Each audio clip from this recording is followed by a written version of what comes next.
અંબાલાલ પટેલની ડરામણી આગાહી. હવામાન નિષ્ણાત અંબાલાલ પટેલની આગાહી મુજબ 22 ડિસેમ્બરથી પશ્ચિમી વિક્ષોભને કારણે ગુજરાતમાં આકરી ઠંડીનો પ્રારંભ થશે. ઉત્તર ભારતમાં હિમવર્ષાના પગલે 27 ડિસેમ્બર બાદ ઠંડી વધુ જોર પકડશે.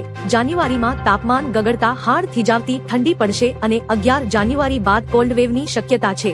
પશ્ચિમી વિક્ષેપને કારણે જાન્યુઆરીથી એપ્રિલ દરમિયાન કેટલાક ભાગોમાં કરા પડવાની પણ આગાહી છે. સેવ અરવલ્લી અભિયાન તેજ બન્યું. અરવલ્લી પર્વતમાળાને બચાવવા ગુજરાત, રાજસ્થાન અને હરિયાણામાં સેવ અરવલ્લી અભિયાન તેજ બન્યું છે. સુપ્રીમ કોર્ટ દ્વારા રજૂ કરાયેલી નવી વ્યાખ્યા મુજબ 100 મીટરથી ઓછી ઊંચાઈ ધરાવતી ટેકરીઓને ખાણકામની મંજૂરી આપી છે. પર્યાવરણ પ્રેમીના મતે 80-90% ટેકરીઓ આ મર્યાદામાં આવે છે, જે રણીકરણ વધારી શકે છે. આશરે 192 કિલોમીટર લાંબી આ પર્વતમાળા કુદરતી રક્ષણાત્મક દિવાલ છે. લોકો 26 ડિસેમ્બરે જયપુરમાં મોટું વિરોધ પ્રદર્શન કરશે.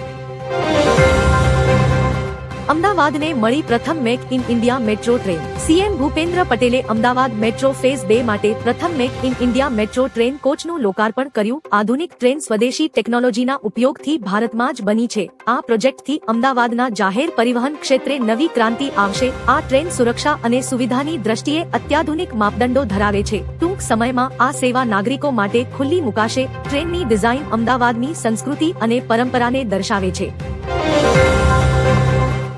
જી રામજી બિલ બન્યું કાયદો. રાષ્ટ્રપતિ દ્રૌપદી મુર્મુએ વિકસિત ભારત જી રામજી વિધેયક 2025 ને મંજૂરી આપી દીધી છે. આ નવા કાયદા હેઠળ હવે ગ્રામીણ પરિવારોને વર્ષમાં 125 દિવસની રોજગારીની ગેરંટી મળશે, જે અગાઉ 100 દિવસની હતી. વિપક્ષના વિરોધ વચ્ચે સંસદમાં પસાર થયેલા આ વિધેયકમાં મનરેગાનું નામ બદલીને વિકસિત ભારત ગેરંટી ફોર રોજગાર એન્ડ આજીવિકા મિશન ગ્રામીણ કરવામાં આવ્યું છે.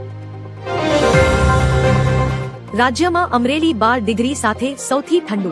ગુજરાતમાં ઉત્તર પૂર્વીય પવનો ફૂંકાતા ઠંડીનું જોર વધ્યું છે.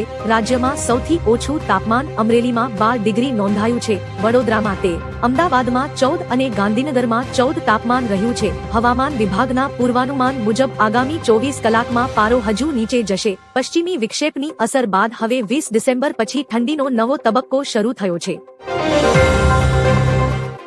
અરાવલીમાં 0.19% વિસ્તારમાં જ ખનનની મંજૂરી. કેન્દ્રીય મંત્રી ભૂપેન્દ્ર યાદવે જણાવ્યું છે કે અરાવલી વિસ્તારના સંરક્ષણમાં કોઈ સુટસાટ આપવામાં આવી નથી. 1.44 લાખ ચોરસ કિલોમીટરમાં ફેલાયેલી આ પર્વતમાળાનો 90%થી વધુ હિસ્સો સુરક્ષિત છે. મંત્રીએ સ્પષ્ટતા કરી કે માત્ર 0.19% વિસ્તારમાં જ માઇનિંગ ખનન કરવાની મંજૂરી આપવામાં આવી છે. આ નિવેદન દ્વારા તેમણે અરાવલીના પર્યાવરણ સાથે ચેડા થતા હોવાના આરોપોને ફગાવી દીધા છે. નવા વર્ષમાં બીજેપીમાં મોટા ફેરફારના સંકેત. નીતિન નવીનને બીજેપીના નવા કાર્યકારી રાષ્ટ્રીય અધ્યક્ષ બનાવ્યા બાદ પાર્ટીમાં મોટા સંગઠનાત્મક ફેરફારની શક્યતા વ્યક્ત થઈ રહી છે. આગામી મહિને સંગઠન ચૂંટણી પ્રક્રિયા પૂર્ણ થતાં જ ફેરબદલની શરૂઆત થવાની ચર્ચા છે. મોદી સરકારના વર્તમાન કાર્યકાળમાં હજી સુધી મંત્રીમંડળ વિસ્તરણ થયું નથી. બજેટ સત્ર બાદ કેન્દ્ર સરકારમાં ફેરફાર થવાની શક્યતા છે, જેમાં નવા ચહેરાઓને સ્થાન મળી શકે છે.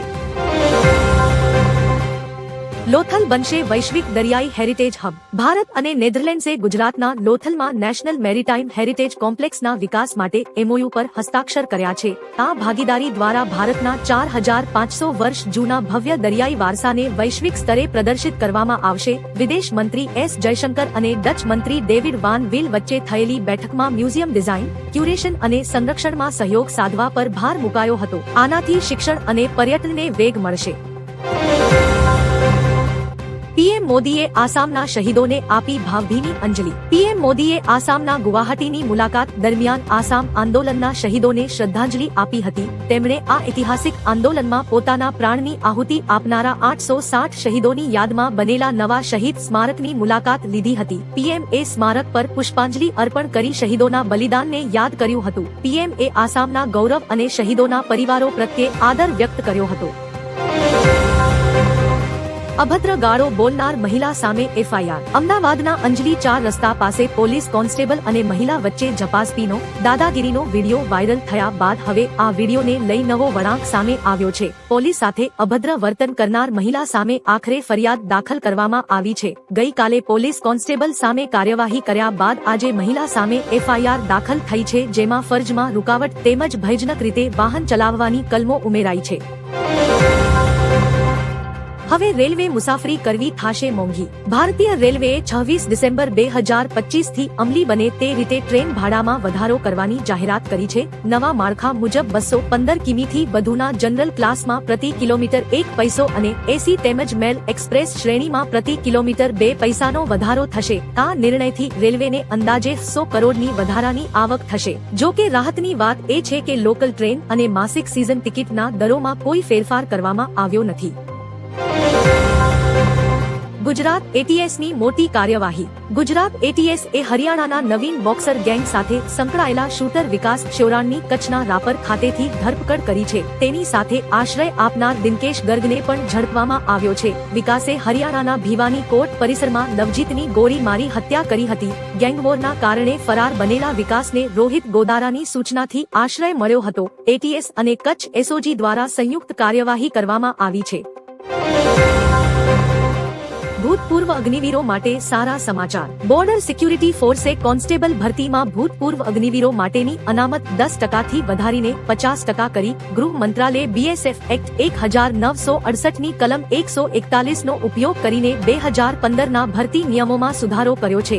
નવા નિયમો 18 ડિસેમ્બરથી અમલી। હવે દરેક ભરતી વર્ષમાં બીએસએફમાં 50% ખાલી જગ્યાઓ ભૂતપૂર્વ અગ્નિવીરો માટે, 10% ભૂતપૂર્વ સૈનિકો અને વાર્ષિક ખાલી જગ્યાના 3% સુધી કોમ્બેટાઇઝ્ડ કોન્સ્ટેબલ ટ્રેડ્સમેન માટે હશે।